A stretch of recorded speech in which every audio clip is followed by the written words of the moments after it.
سبحانك لا علم لنا إلا ما علمتنا إنك أنت العليم الحكيم۔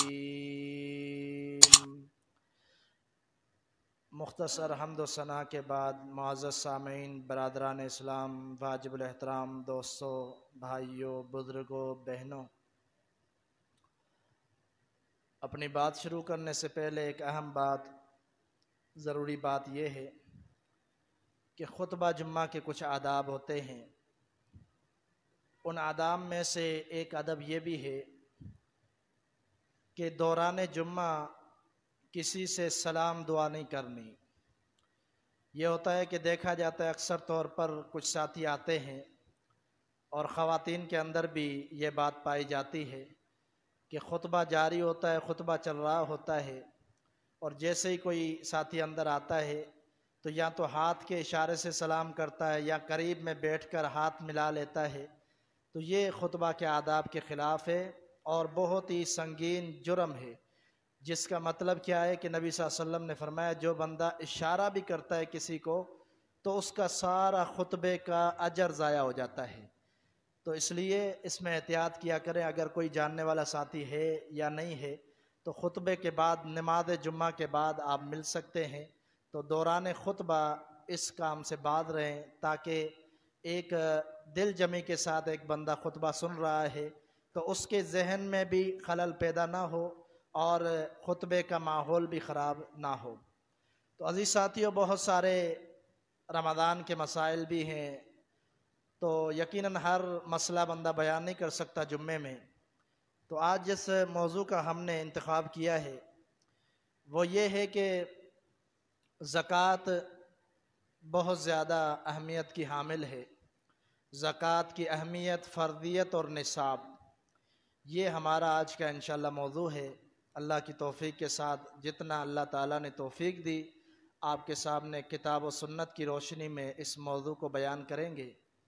سب سے پہلی بات تو یہ ہے کہ آپ یہ سمجھ لیں کہ آپ کے پاس جو مال ہے وہ مال اللہ نے آپ کو دیا ہے، اس کو اللہ تعالیٰ نے آپ کے سپرد کر دیا ہے، لیکن یاد رکھنا جو زکوٰۃ کا مال ہے وہ آپ کا مال نہیں ہے۔ یہی بات سمجھنے والی کے لیے کافی ہے، جو سمجھنا چاہتا ہے اس مسئلے کو یہی کافی ہے کہ جو آپ کا مال ہے وہ اللہ نے آپ کو دے دیا ہے، آپ اس کو اپنے کام میں خرچ کر سکتے ہیں، لیکن جو زکوٰۃ کا مال ہے وہ آپ کے پاس پڑا ہے لیکن آپ کا نہیں ہے، یہ آپ کے پاس امانت ہے، یہ اللہ کا مال ہے، جس کا مطلب ہے کہ یہ اللہ کی راہ میں خرچ کرنا ہے۔ جو نہیں کرتا تو سمجھے کہ اس نے خیانت کی، اور اللہ تعالیٰ نے جو اس کو مال دیا تھا امانتاً وہ اس نے کھا لیا اور بڑا مجرم بن گیا۔ تو یہ بڑی اہم بات ہے زکوٰۃ کے حوالے سے۔ نبی علیہ السلام نے دین اسلام کے ارکان کو بیان کیا، یعنی دین اسلام کے وہ رکن کہ اگر کوئی بندہ ان میں سے کسی ایک کا انکار کر دے تو وہ مسلمان نہیں رہتا۔ اسلام کی بنیادی ارکان 5 ہیں۔ نبی علیہ السلام نے فرمایا بنی الاسلام علی 5: شہادت اللہ الہ الا اللہ وان محمد الرسول اللہ واقام الصلاۃ وایتاء الزکوٰۃ۔ آپ نے فرمایا کہ سب سے پہلا اسلام کا رکن یہ ہے کہ اللہ کے سوا کوئی معبود نہیں ہے، ایک اللہ کو معبود ماننا ہے، اللہ کے ساتھ کسی کو شریک نہیں کرنا، توحید، یہ پہلا رکن ہے۔ پھر فرمایا نماز کو قائم کرنا، یہ دوسرا رکن ہے۔ پھر آپ نے فرمایا کہ زکوٰۃ کو ادا کرنا، یہ تیسرا رکن ہے۔ اور پھر آپ نے فرمایا کہ چوتھا رکن ہے بیت اللہ کا حج کرنا، اور 5واں رکن ہے رمضان المبارک کے روزے رکھنا۔ ایک روایت کے اندر روزوں کو پہلے ذکر کیا گیا ہے اور حج کو بعد میں ذکر کیا گیا ہے۔ بہرحال یہ 5 جو ہیں دین اسلام کے ارکان ہیں، اور ان کی پاسداری، ان پر عمل کرنا، یہ ایک مسلمان مومن کے لیے لازمی ہے۔ جو اس پر عمل نہیں کرتا وہ صحیح معنی میں کبھی بھی مسلمان اور مومن نہیں ہو سکتا۔ رسول اللہ صلی اللہ علیہ وسلم کا فرمان ہے، آپ نے فرمایا ثلاث من فعلہن تئم طعم الایمان۔ فرمایا کہ 3 چیزیں ایسی ہیں کہ اگر کوئی بندہ وہ 3 چیزیں کر لے تو حقیقت میں وہ ایمان کی حلاوت کو حاصل کر لیتا ہے. یعنی ایمان کی جو مٹھاس ہے، ایمان کا جو اطمینان اور سکون ہے اور جو لذت ہے، وہی بندہ حاصل کر سکتا ہے جو 3 کام کر لے.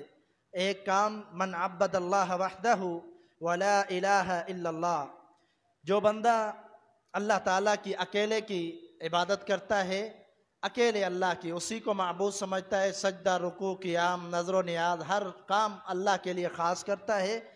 فرمایا کہ ایک یہ کام ہے. دوسرا یہ ہے کہ جو اللہ کے علاوہ کسی کو معبود نہیں سمجھتا، ہر کام، ہر عبادت کا حقدار صرف اللہ کی ذات کو سمجھتا ہے. فرمایا یہ دوسرا کام. اور تیسرا کام آپ نے فرمایا وَأَعْطَى زَكَاةَ مَالِهِ طِيبَةَ بِهَا نَفْسَهُ، فرمایا کہ جس نے زکوٰۃ مال کی ادا کی اور خوشی خوشی ادا کی.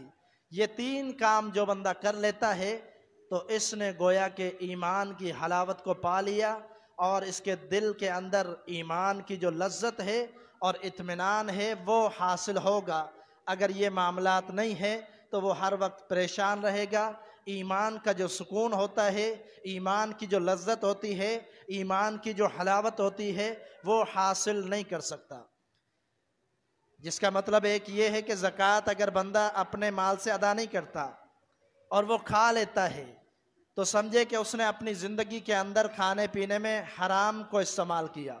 اور جو بندہ حرام کھاتا پیتا ہے تو پھر اس کے دل کو سکون نہیں ہوتا، اس کے ذہن کو اطمینان نہیں ہوتا.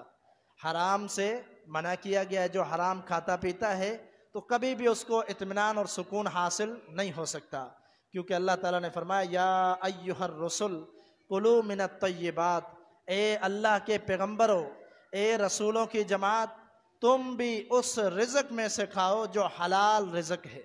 اللہ نے اپنے پیغمبروں کو بھی حلال کا حکم دیا ہے، جس کا مطلب یہ ہے کہ جو بندہ زکوٰۃ ادا نہیں کرتا اس کا مال کبھی بھی پاک اور حلال نہیں ہو سکتا.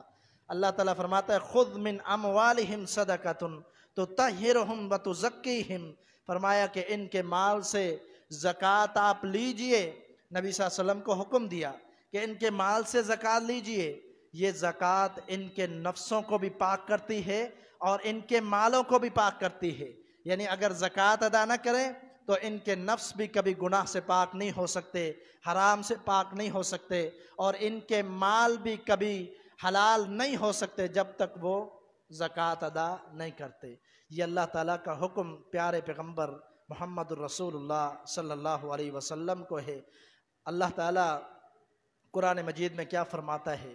فرمایا ان الذین آمنوا وعملوا الصالحات واقاموا الصلاة وآتوا الزکاة لهم اجرهم عند ربهم ولا خوف علیہم ولا هم يحزنون. فرمایا ایمان لانے والے، نیک صالح اعمال کرنے والے، فرمایا کہ نماز ادا کرنے والے، زکوٰۃ ادا کرنے والے، فرمایا ان کے لیے اللہ کے ہاں بڑا اجر ہے. یہی وہ لوگ ہیں جن پر نہ غم ہوگا، نہ پریشانی ہوگی، نہ دنیا کے اندر کوئی پریشانی اور غم ہوگا، نہ آخرت کے اندر پریشانی اور کوئی غم ہوگا. فرمایا زکوٰۃ ادا کرنے والوں کے لیے دنیا کے اندر بھی سکون ہی سکون اور اطمینان ہی اطمینان ہے، اور آخرت کے اندر بھی اطمینان ہے. نماز قائم کرنے والے، زکوٰۃ ادا کرنے والے. ایک بات کو آپ غور کیا کریں، جہاں قرآن مجید میں نماز کا تذکرہ ہوتا ہے وہاں زکوٰۃ کا تذکرہ ہوتا ہے. جہاں قرآن مجید میں نماز کا، زکوٰۃ کا تذکرہ ہوتا ہے وہاں آپ کو روزے کا بھی تذکرہ ملے گا. حدیث میں آپ دیکھیں گے بہت ساری احادیث جو ارکان اسلام کی احادیث ہیں، ان میں زکوٰۃ، نماز، روزہ سارے ساتھ ہیں. جس کی وجہ اور مقصد یہی ہے جس طرح ایک مسلمان پر نماز فرض ہے اسی طرح مسلمان پر روزہ فرض ہے، اسی طرح بندے پر زکوٰۃ فرض ہے. یہ فرض عین کام ہے. جو ان کے لیے مستعد نہیں ہوتا، تیار نہیں ہوتا، ان پر عمل نہیں کرتا، ان کے بارے میں شریعت نے بڑے سخت اقدامات کیے ہیں اور بڑی سخت وعیدیں شریعت میں نازل ہوئی ہیں. اللہ تعالیٰ قرآن مجید میں فرماتا ہے فَإِن تَابُوا وَأَقَامُوا الصَّلَاةَ وَآتَوُا الزَّكَاةَ فَإِخْوَانُكُمْ فِي الدِّينِ۔ فرمایا کہ یہ لوگ اللہ کے ہاں رجوع کریں، توبہ و استغفار کریں، نماز کو قائم کریں، فرمایا زکوٰۃ ادا کریں، تو پھر تمہارے اسلامی بھائی ہیں۔ اگر یہ کام نہیں کرتے تو یہ سمجھ لیجئے یہ صحیح معنی میں تمہارے اسلامی بھائی بھی قرار نہیں پاتے۔ سیدنا عمر بن خطاب رضی اللہ تعالیٰ عنہ اپنے عمال کو بھیجتے ہیں زکوٰۃ لینے کے لیے، کہا کہ فلاں علاقے کے اندر جاؤ، فلاں قبیلے کے اندر جاؤ، فلاں یہودیوں کے پاس جاؤ ٹیکس لینے کے لیے، فلاں عیسائیوں کے پاس جاؤ جزیہ لینے کے لیے، ٹیکس لینے کے لیے۔ لیکن فرماتے تھے جانا وہاں علاقے کے اندر تمہیں کوئی ایسے لوگ ملتے ہیں جو نماز ادا نہیں کرتے، ان سے ٹیکس جزیہ لینا ہے لیکن زکوٰۃ قبول نہیں کرنی، اس لیے کہ زکوٰۃ مسلمان پر ہے۔ سیدنا عمر کا یہ موقف ظاہر کرتا ہے جو بندہ نماز نہیں پڑھتا، فرضی اعمال کے اندر کوتاہی کرتا ہے، سیدنا عمر ان کو مسلمان کی لسٹ کے اندر شمار نہیں کیا کرتے تھے۔ اس قدر سیدنا عمر رضی اللہ تعالیٰ عنہ کا سخت موقف تھا ایسے بندے کے بارے میں جو فرائض کے اندر کمی کوتاہی کرتا ہے۔ فرماتے تھے یہودی عیسائیوں کی طرح ان سے ٹیکس جزیہ لینا ہے لیکن ان سے زکوٰۃ نہیں لینا۔ کیوں؟ اس لیے کہ وہ نماز ہی نہیں پڑھتے، یہ کیسے مسلمان ہیں کہ جن کی زکوٰۃ کو ہم قبول کریں؟ تو یہ بہت ہی اہم معاملات ہیں جو فردی معاملات ہیں۔ اللہ کے رسول صلی اللہ علیہ وسلم کے پاس ایک شخص آتا ہے، سیدنا ابو ہریرہ رضی اللہ تعالیٰ عنہ بیان فرماتے ہیں ایک شخص آتا ہے رسول اللہ صلی اللہ علیہ وسلم کے پاس، کوئی دیہاتی ہے، آ کر آپ سے سوال کرتا ہے، کہتا ہے اللہ کے رسول صلی اللہ علیہ وسلم کوئی ایسا عمل بتلائیے جس عمل کی وجہ سے میں جنت میں داخل ہو جاؤں۔ اللہ کے رسول صلی اللہ علیہ وسلم نے اس کو کیا جواب دیا؟ آپ نے فرمایا کہ تعبد اللہ لا تشرک بہ شیئا، سب سے پہلی بات یہ ہے کہ تو اللہ کی عبادت کر، اس کے ساتھ کسی کو شریک نہ کر، وتقیم الصلاۃ، اور نماز کو قائم کر، جو فرض نماز ہے، المکتوبہ کے الفاظ ہیں کہ فرض نماز کو قائم کر، وتؤدی الزکوٰۃ، زکوٰۃ ادا کر، مفروضہ جو فریضہ ہے، فرض زکوٰۃ ہے وہ ادا کر، وتصوم رمضان، فرمایا رمضان کے روزے رکھ، یہ جو کام ہے یہ تو کر لے تو تجھے جنت میں داخلہ مل جائے گا۔ سیدنا ابو ہریرہ فرماتے ہیں یہ شخص جانے لگا اور ساتھ میں اس نے کچھ الفاظ ادا کیے، اس نے کہا اللہ کے رسول جو آپ نے بتلائے ہیں میں ان میں کبھی بھی زیادتی نہیں کروں گا، یہ صحیح بخاری کے الفاظ ہیں۔ آپ نے اس بندے نے کہا کبھی بھی زیادتی نہیں کروں گا، بلکہ جو آپ نے کہا ہے ان پر من و عن میں عمل کروں گا۔ رسول اللہ صلی اللہ علیہ وسلم نے فرمایا من سرہ ان ینظر الی رجل من اہل الجنت، فرمایا کہ جو شخص پسند کرتا ہے کہ جنتی شخص کو دیکھے تو اس شخص کو دیکھ لے جو جا رہا ہے۔ وجہ کیا تھی جنتی قرار دینے کی؟ وجہ یہ تھی کہ اس نے شرک سے توبہ کر لی، وجہ یہ تھی کہ اس نے اقرار، وعدہ، عہد و پیمان لے لیا کہ میں 5 وقت نماز ادا کروں گا، وجہ یہ تھی اس نے اقرار، عہد و پیمان کر لیا کہ میں نے زکوٰۃ ادا کرنی ہے، وجہ یہ تھی کہ اس نے عہد و پیمان اور پکا ارادہ کر لیا کہ آج کے بعد میں روزے نہیں چھوڑوں گا، روزے سارے رکھوں گا۔ یہ معاملات تھے جن کی وجہ سے نبوت کی زبان سے وما ینطق عن الہوی ان ہوا الا وحی یوحی، یہ عظیم زبان جس سے اگر شریعت کے بارے میں ایک نکتہ بھی نکلتا ہے تو وہ اللہ کی طرف سے وحی ہوتی ہے۔ فرمایا کہ یہ شخص جنتی ہے۔ عزیز ساتھیو یہ زکوٰۃ کا مقام ہے۔ یہاں ان حدیث سے یہ بھی بات غور نہ ہونی چاہیے، یہ بھی مد نظر رکھیں بات کہ جو بندہ زکوٰۃ ادا نہیں کرتا یا نماز نہیں پڑھتا یا روزے نہیں رکھتا تو اس کو جنت نہیں مل سکتی، اس کو جنت نہیں مل سکتی۔ ان چیزوں پر عمل کرنا ضروری ہے، یہ فرائض ہیں جو اللہ تعالیٰ نے ہر مسلمان پر فرض قرار دے دیے ہیں۔ یہ اعمال جو نہیں کرتا تو وہی بات ہے کہ اس کے لیے جنت نہیں ہے۔ اور باقاعدہ طور پر اللہ کے رسول صلی اللہ علیہ وسلم نے فرمایا مانع الزکوٰۃ یوم القیامت صدقہ، فرمایا مانع الزکوٰۃ یوم القیامت فی النار، صحیح ترغیب کی روایت ہے۔ آپ نے فرمایا زکوٰۃ کو منع کرنے والا یعنی زکوٰۃ نہیں دینے والا اس کے لیے قیامت کے دن جہنم کی آگ ہے، اس کے لیے یہ سزا ہے جو زکوٰۃ ادا نہیں کرتا۔ رسول اللہ صلی اللہ علیہ وسلم کی حدیث ہے صحیح مسلم کے اندر، بہت سارے لوگوں کی ایک غلط سوچ ہوتی ہے، یہ سوچ ہوتی ہے کہ زکوٰۃ ادا کریں گے تو اخراجات پورے نہیں ہوں گے، یہ مسئلہ حل نہیں ہوگا، وہ مسئلہ حل نہیں ہوگا، زمین کے معاملات پورے نہیں ہوں گے، فلاں کو دینا ہے، فلاں کو دینا ہے۔ لیکن یہ بات مد نظر رکھیں، جو آپ نے دینا ہے، لینا ہے، یہ سارے معاملات اس مال میں جو آپ کا مال ہے۔ اللہ کے مال میں تو آپ خیانت نہیں کر سکتے کہ آپ کہیں کہ میرے مسائل اپنے مال سے ادا نہ کروں، میرے مسائل حل اپنے مال سے نہیں کروں، بلکہ جو زکوٰۃ کا مال ہے اس سے حل کروں، تو یہ کبھی بھی آپ کے لیے جائز نہیں ہے، اور نہ اس سے آپ کے مسائل حل ہوں گے۔ یہاں رسول اللہ صلی اللہ علیہ وسلم نے فرمایا ما نقص صدقۃ من مال وما زاد اللہ عبدا بعفو الا عزا وما تواضع احد للہ الا رفعہ اللہ۔ صحیح مسلم کے الفاظ ہیں، آپ نے فرمایا یہ جو زکوٰۃ ہے کبھی بھی تمہارے مال میں کمی نہیں لاتی۔ یہ تمہاری فکر اور سوچ کا معیار ہے کہ تم لوگ سمجھتے ہو کہ مال میں کمی ہو جائے گی، کبھی بھی مال کے اندر کمی نہیں کرے گی زکوٰۃ، نہ ہی صدقہ مال کے اندر کمی کرے گا، بلکہ یہ اللہ کی طرف سے یہ امر ہے، حکم ہے، زکوٰۃ اور صدقہ نکالنے کی وجہ سے مال میں برکتیں آتی ہیں۔ اور پھر آپ نے فرمایا کہ کبھی بھی درگزر کرنا، معاف کرنا، یہ عزت کے اندر کمی نہیں لاتا، بلکہ عزت اس سے بڑھتی ہے۔ پھر فرمایا اپنے آپ کو جھکانے سے کبھی بھی عزت کم نہیں ہوتی، کہ بندہ سمجھے کہ میں اگر جھک گیا، میں نے اگر معاف کر لیا، میں نے اگر بدلہ نہیں لیا تو لوگ باتیں کریں گے۔ لوگوں کی باتوں کو چھوڑیں، امام الانبیاء محمد رسول اللہ صلی اللہ علیہ وسلم فرماتے ہیں کہ جو جھک گیا، عاجزی اختیار کی، تکبر سے بچ گیا، اپنے آپ کو چھوٹا دکھایا، حقیر کر لیا، فرمایا کہ یہ شخص کبھی بھی رسوا نہیں ہوتا، بلکہ اس کو اللہ عزتوں میں بڑھا دیتا ہے۔ یہ صحیح مسلم کی حدیث ہے۔ ایک حدیث کے الفاظ ہیں، اللہ کے رسول صلی اللہ علیہ وسلم نے فرمایا قسم اس ذات کی جس کے ہاتھ میں میری جان ہے، میں محمد صلی اللہ علیہ وسلم کی جان ہے، کبھی بھی زکوٰۃ مال کے اندر کمی نہیں لاتی۔ امام الانبیاء قسم اٹھائیں اور میں کہوں کہ مال میں کمی ہوتی ہے، میں اپنی بات مانوں یا امام الانبیاء کی بات مانوں؟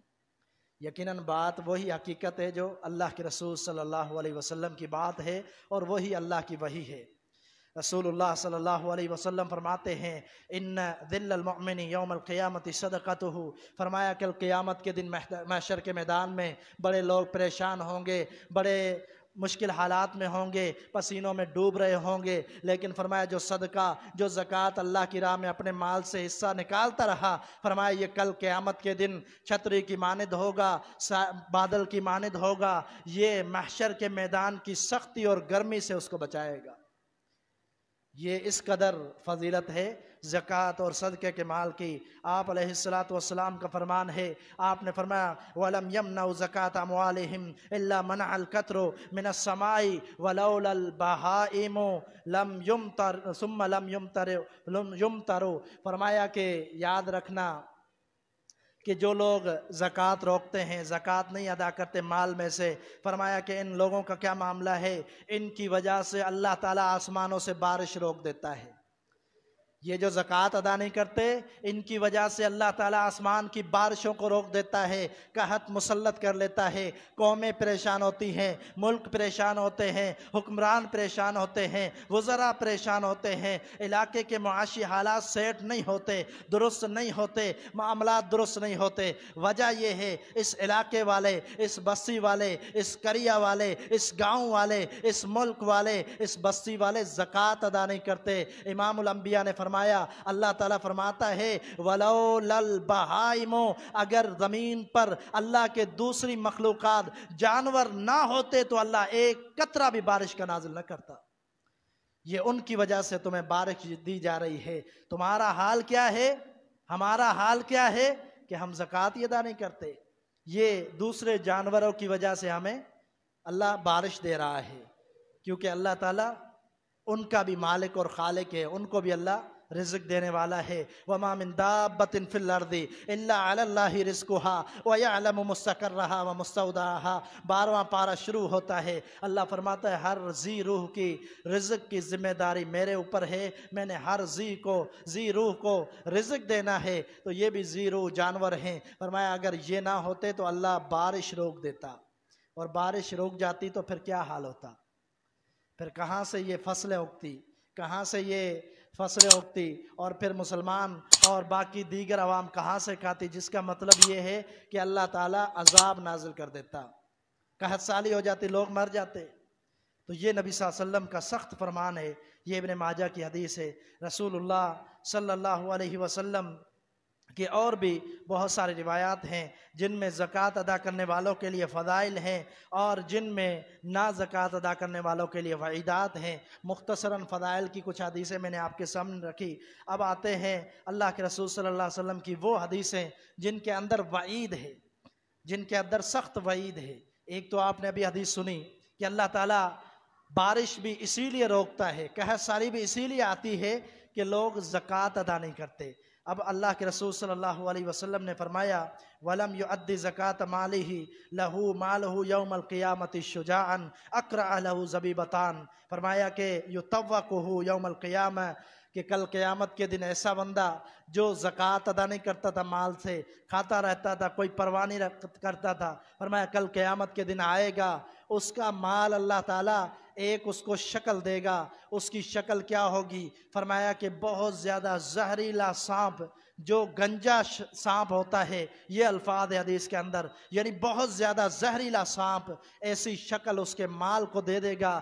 وہ مال جو اس نے دنیا کے اندر جس سے زکوٰۃ ادا نہیں کی تھی، یہ مال آئے گا اس کے سامنے۔ آپ نے فرمایا کل قیامت کے دن یہ اس کے جبڑوں سے پکڑ لے گا۔ یہ صحیح بخاری کے الفاظ ہیں۔ فرمایا پکڑ کر اس کو کہے گا میں ہی تیرا مال ہوں، میں ہی تیرا جو بھی تو نے جمع کیا تھا خزانہ وہی خزانہ ہوں، آج یہ مزہ چکھ لے، آج یہ نقصان اٹھا لے، اس لیے کہ دنیا میں تو نے زکوٰۃ ادا نہیں کی تھی۔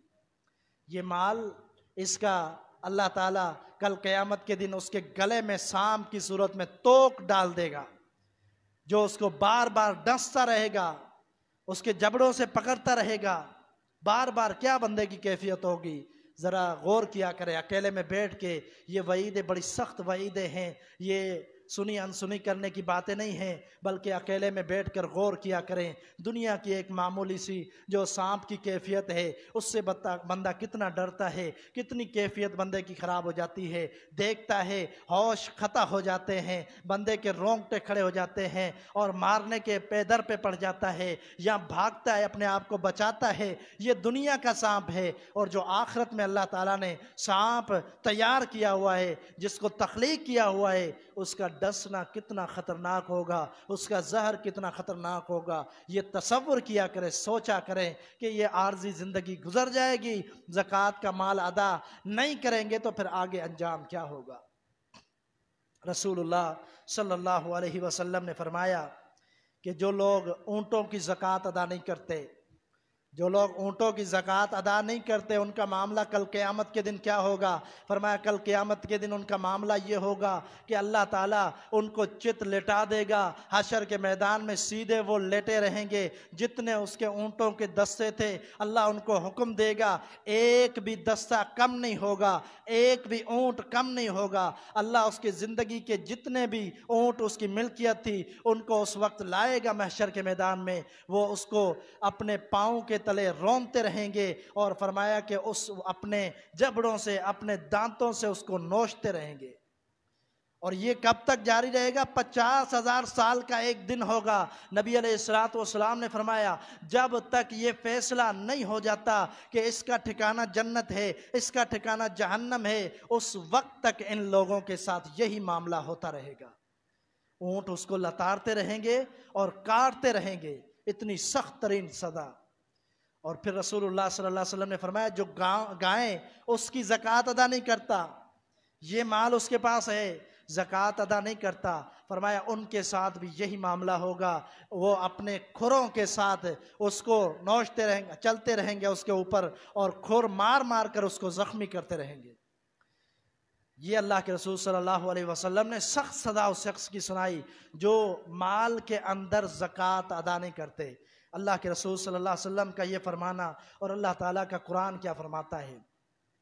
فرمایا والذین یکنزون الذھب والفضة ولا ينفقونها فی سبیل اللہ فبشرهم بعذاب علیم۔ فرمایا وہ لوگ جو درہم و دینار یعنی سونا چاندی جمع کرتے رہتے ہیں، لیتے رہتے ہیں، بڑے بڑے گودام بھر دیتے ہیں، بڑے بڑے اپنی پیٹیوں کے اندر بھر کر رکھ دیتے ہیں، محفوظ کر کے رکھ دیتے ہیں، ولا ينفقونها ان میں سے اللہ کا جو حق ہے زکوٰۃ ہے وہ ادا نہیں کرتے۔ فرمایا کہ پیغمبر محمد عربی علیہ السلام فبشرهم بعذاب علیم ان کو خوشخبری سنا دو سخت ترین عذاب کی، عذاب علیم دردناک عذاب کی۔ آگے فرمایا یوم یحمى علیہ اور یہ جو ان کا ذہب سونا اور چاندی انہوں نے جمع کیا ہوا تھا کل قیامت کے دن اللہ تعالیٰ اس کو حکم دے گا فرشتوں کو، یہ گرم کیے جائیں گے اور گرم کر کے اس کے جسم کو داغا جائے گا، ان کے ساتھ بار بار داغا جائے گا اور یاد دلایا جائے گا کہ یہ وہی مال ہے، یہی وہ سونا اور چاندی ہے جو دنیا کے اندر عارضی زندگی کے اندر تو نے یہ جمع کر رکھا تھا، اپنے رب کا حق جو زکوٰۃ تھی، مسکینوں غریبوں اور محتاجوں کا حق تھا وہ بھی تو نے دبا لیا تھا، آج اسی کی وجہ سے تجھے سزا مل رہی ہے، گرم کر کے اس کے جسم کو بار بار داغا جائے گا۔ یہ اللہ کے قرآن کی آیت ہے۔ اس قدر سخت ترین سزا جو سونے چاندی کے مالک ہیں، جن کی دکانیں ہیں، جن کی تجارتیں ہیں، جو زکوٰۃ ادا نہیں کرتے ان کے ساتھ یہ معاملہ کیا جائے گا۔ اور اللہ تعالیٰ نے قرآن مجید میں ایک اور مقام پر فرمایا وَلَا يَحْسَبَنَّ الَّذِينَ يَبْخَلُونَ بِمَا آتَاهُمُ اللَّهُ مِنْ فَضْلِهِ هُوَ خَيْرٌ لَهُمْ بَلْ هُوَ شَرٌّ لَهُمْ۔ فرمایا کہ وہ لوگ جو یہ سوچتے ہیں، جو یہ سمجھتے ہیں کہ ان کو اللہ تعالیٰ نے مال دیا ہے، وہ یہ نہ سمجھیں، یہ نہ سوچیں کہ ان کو مال دیا ہے انہوں نے اس کے اندر کنجوسی کر لی، زکوٰۃ ادا نہیں کر لی۔ یہ کنجوسی کرنا اس کو اپنے لیے اچھا نہ سمجھیں، اپنے لیے فائدہ نہ سمجھیں۔ فرمایا یہ سب کا سب ان کے لیے شر ہے، دنیا کے اندر بھی نقصان دہ ہے، آخرت میں بھی نقصان دہ ہے۔ یہ جو جمع کرتے ہیں اور اپنے تئیں سوچتے رہتے ہیں کہ یہ جو ہم نے جمع کیا اس سے یہ بھی فائدہ حاصل کریں گے، یہ بھی فائدہ حاصل کریں گے، یہ بھی فائدہ ہوگا، اللہ فرماتا ہے یہ ان کی سوچ غلط ہے، ان سے کبھی بھی فائدہ حاصل نہیں ہوگا بلکہ ان سے شر حاصل ہوگا، اس کو نقصان حاصل ہوگا دنیا اور آخرت کے اندر، کیونکہ اس نے وہ جو اللہ کا حق تھا وہ ادا نہیں کیا۔ رسول اللہ صلی اللہ علیہ وسلم کے یہ فرامین اور اللہ تعالیٰ کے قرآن کی مختصر آیات ہم نے آپ کے سامنے رکھی، اور اب آپ کے سامنے ہم یہ رکھتے ہیں کہ اللہ تعالیٰ فرماتا ہے کہ جو لوگ زکوٰۃ ادا کرتے ہیں، جو نہیں کرتے، ان کی جو وعیدات ہیں یہ بھی ہم نے سامنے رکھ دیا آپ کے۔ اب نصاب کا معاملہ رکھتے ہیں کہ جو نصاب ہے وہ کیا ہے، مختصراً آپ کے سامنے رکھتے ہیں نصاب جو زکوٰۃ اور ادا کرنے کا نصاب ہے، یعنی جو آپ کے پاس مال ہے اس میں کتنی زکوٰۃ ہے۔ یہ مختصراً آپ کے سامنے یہ ہے کہ رسول اللہ صلی اللہ علیہ وسلم نے سونے چاندی میں جو زکوٰۃ ادا کرنے کی شرح مقرر کی ہے، آپ علیہ السلام نے فرمایا کہ جو سونا 7.5 تولے سے بڑھ جائے، 7.5 تولے کم از کم 7.5 تولے کا سونا ہو، اس پر زکوٰۃ فرض ہے۔ اس پر زکوٰۃ آپ کس طرح ادا کریں گے؟ آج کل کے دور کے اندر آپ 1 تولے کی قیمت معلوم کروائیں، اس تولے کی قیمت معلوم کروانے کے بعد اس میں 2.5% اس میں زکوٰۃ ہے۔ مثلا 2.5% کتنا بنتا ہے؟ 1000 کے اندر 25 روپے، یہ 2.5% ہے۔ اس حساب سے آپ زکوٰۃ ادا کریں گے۔ اور دوسرا جو زکوٰۃ کا معاملہ وہ چاندی میں ہے۔ چاندی کتنے میں زکوٰۃ ہے؟ 52.5 تولے، جو شریعت سے معلوم ہوتا ہے 52.5 تولے اس چاندی پر زکوٰۃ ہے، اور اس کا بھی یہی طریقہ ہے کہ اس میں بھی 2.5% زکوٰۃ ہے۔ مثلا ایک مثال کے طور پر بندے کے پاس اگر 6,000 ہے، 6,000 روپے کی چاندی ہے تو وہ اس میں سے 150 روپے زکوٰۃ ادا کرے گا۔ تو یہ حساب لگا کر، اور یہ اگر کسی نے ادا کرنی ہے، یہ تو مختصراً ہم جمعے کے حوالے سے کیونکہ ٹائم مختصراً ہوتا ہے یہ بتلا رہے ہیں، بعد میں بھی آپ مفتیان سے پوچھ سکتے ہیں، علماء سے پوچھ سکتے ہیں کہ ان کا کیا نصاب ہے۔ اس کے بعد اونٹوں کا نصاب کیا ہے؟ اونٹوں کا نصاب بھی بڑا تفصیلی ہے، جن میں سے زکوٰۃ کب فرض ہوتی ہے